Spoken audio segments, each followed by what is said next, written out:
پہلا پہلوی رضا شاہ کہتا تھا وہ جاہل رعایا کو کام پر لگائے گا، ایسی ریاست بنائے گا جس کے خوف سے سب کا پیشاب نکل جائے۔ اس نے فارس کا نام تبدیل کر کے ایران رکھا۔ اس نے ایک ہیبت ناک فوج سے ابتدا کی۔ وہ کہتا تھا فوج مجھے اپنی آنکھ کی پتلی سے زیادہ عزیز ہے، اسے ہر چیز دو چاہے عوام کا پیٹ ہی کیوں نہ کاٹنا پڑے۔ اس نے روایتی لباس پر پابندی لگا دی، یورپی سوٹ اور ہیٹ پہننے کا حکم دیا، خواتین کے سر ڈھانپنے پر پابندی لگا دی۔ گلیوں میں پولیس والے سہمی عورتوں کے سروں سے چادریں کھینچ کر اتار دیتے۔ مشہد کی مساجد میں مومن احتجاج کرتے تو وہ توپ خانہ بھیج کر مساجد ہموار اور باغی قتل کروا دیتا۔ قم میں ایک ملا نے واعظ میں بادشاہ پر تنقید کی تو اس نے اسی مسجد کے اندر اسے چابک سے پیٹا۔ آیت اللہ مدرسی برسوں جیل میں رہے۔ لبرل لوگ اخبارات میں دبی آواز میں بولتے تو وہ اخبارات بند کرا کے انہیں جیل بھیج دیتا۔ کئی ایک کو میناروں میں چنوا دیا گیا۔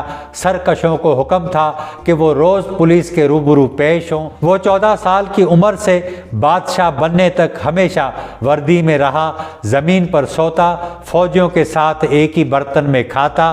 سب سے بڑا زمیندار، 3 گاؤں اس کی ذاتی ملکیت تھے، ان میں بسنے والے 2.5 لاکھ لوگ اسے اپنا خدا مانتے تھے۔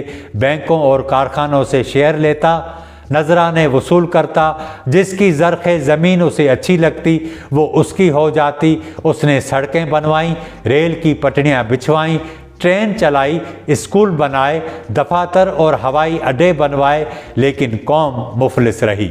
1941 میں برطانوی اور ریڈ آرمی ایران میں داخل ہو گئی تو وہی فوج جو اسے اپنی آنکھ کی پتلی سے زیادہ عزیز تھی، اسی نے بغیر کسی مزاحمت کے ہتھیار ڈال دیے۔ انگریزوں نے شاہ کے لیے باعزت راستہ تجویز کیا، کہا کہ بیٹے کے حق میں دستبردار ہو جاؤ۔ اس کے پاس کوئی آپشن نہیں تھا۔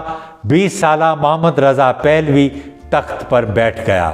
بوڑھے بادشاہ نے پہلی بار وردی اتاری، غیر فوجی لباس میں پہلے مراکش اور پھر جوہانسبرگ بھیج دیا گیا۔ 3 سال بعد وہ وہیں مر گیا۔ نئے بادشاہ محمد رضا شاہ کی ذہنی کیفیت کا اندازہ اس بات سے لگائیں کہ چھوٹے قد کے باعث وہ جوتوں میں موٹے تلے لگواتا تاکہ لمبا نظر آئے۔ رعایا سجدہ ریز ہوتی، اس کے بوٹ چومتی۔ اس نے وزیر اعظم محمد مصدق کی حکومت ختم کی کیونکہ مصدق نے ایرانی تیل کو نیشنلائزڈ کیا تھا۔ برطانیہ اور امریکہ نے معاشی ناکہ بندی کی، ایرانی تیل کی خریداری پر پابندی لگا دی۔ محمد مصدق کو فوج کے ذریعے معزول کیا گیا۔ اختیارات بادشاہ نے اپنے ہاتھ میں لے لیے۔ وزیر اعظم کو جیل بھیج دیا گیا۔ 5000 لوگوں کو کھڑا کر کے قتل کر دیا گیا۔ مصدق نے کہا کہ زمین اور اس کے نیچے خزانے ہمارے ہیں، ایرانیوں نے 2500 سال ظلم جھیلا ہے، انہیں بولنے دو۔ شاہ کا کنٹرول مکمل ہو گیا۔ واشنگٹن نے ڈالرز کی بارش کر دی، فوجیوں کو گوشت ملتا، عوام بھوک سے مرتے۔ اس نے 2500 سالہ شہنشاہیت کا جشن منایا، کروڑوں ڈالر خرچ کر دیے۔ شاہ کی ساواک ایجنسی ایران کے گھر گھر میں پھیل گئی، ایک بھائی دوسرے کو ساواک کا ایجنٹ سمجھتا۔ اس نے اپنے ارد گرد درباریوں، فوجی جرنیلوں اور محافظوں کا حصار بنا لیا۔ سوشلسٹ اور ملا ہم آواز ہو گئے، قم دھاڑنے لگا۔ جب امریکی فوجیوں اور ان کی فیملیز کو قانونی استثناء دیا گیا تو پہلی بار ملاؤں اور سوشلسٹوں نے ایک ساتھ کہا یہ ہماری خود مختاری کے خلاف ہے۔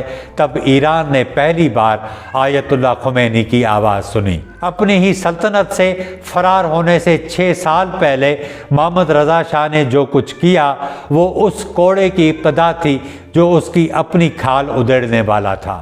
23 دسمبر 1973 کو اس نے کہا تیل کی عالمی قیمتیں 4 گنا بڑھ گئی ہیں، اب 5 کے بجائے 20 ارب ڈالر آمدنی ہوگی۔ اس نے ایرانیوں کو بتایا کہ ان کی تقدیر ایک ہی نسل کی عمر میں تبدیل ہو جائے گی۔ وہ یورپ والوں کو تانے دیتا تمہیں گورننس نہیں آتی، وہ لندن، روم، پیرس سب کو نصیحتیں کرتا۔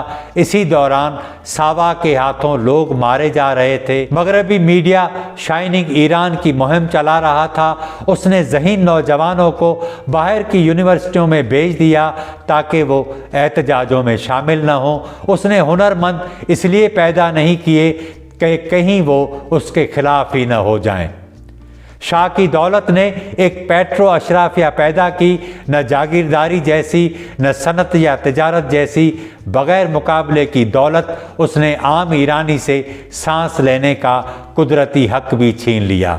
اس کے باپ کی بادشاہت 16 سال رہی، خود 48 سال بادشاہ رہا۔ دونوں باپ بیٹوں کے نصیب میں جلا وطنی آئی، ایک کو انگریزوں نے نکالا، دوسرے کو اس کی رعایا نے۔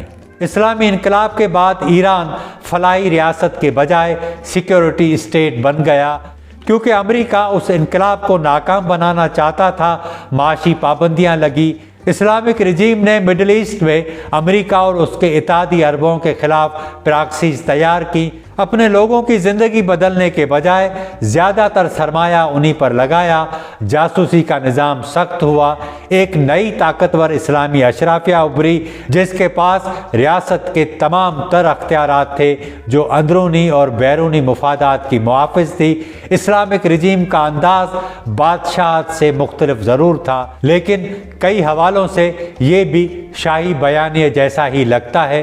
فرق صرف اتنا ہے کہ پہلے بادشاہ کی مرضی اور اب مذہب کا لبادہ اور اس کا نفاذ۔ یہ سب کچھ مسلسل اندر اور باہر کے خطرے کے احساس کے وجہ سے ہوا۔ ناصر الدین قاجار کے بعد سب سے زیادہ طویل اقتدار اور طاقت اسی رجیم کے پاس رہی۔ ایران آج ایک ایسے دو راہے پر کھڑا ہے جہاں جمہوریت اور انسانی حقوق ثانوی بن چکے ہیں۔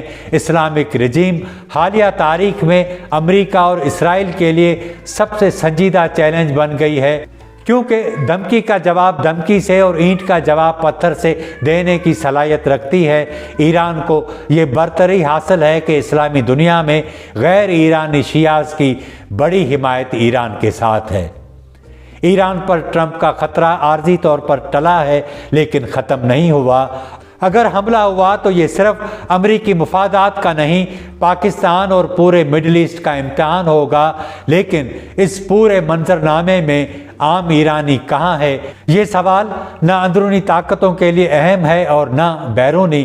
ہر دور میں تخت بدلتا رہا، لیکن نیچے کھڑا ایرانی وہیں رہا، کیونکہ جس زمین پر وہ موجود ہے اس کے نیچے $20 ٹریلین کے ذخائر موجود ہیں جو اس کے ہی اپنے دشمن بن چکے ہیں۔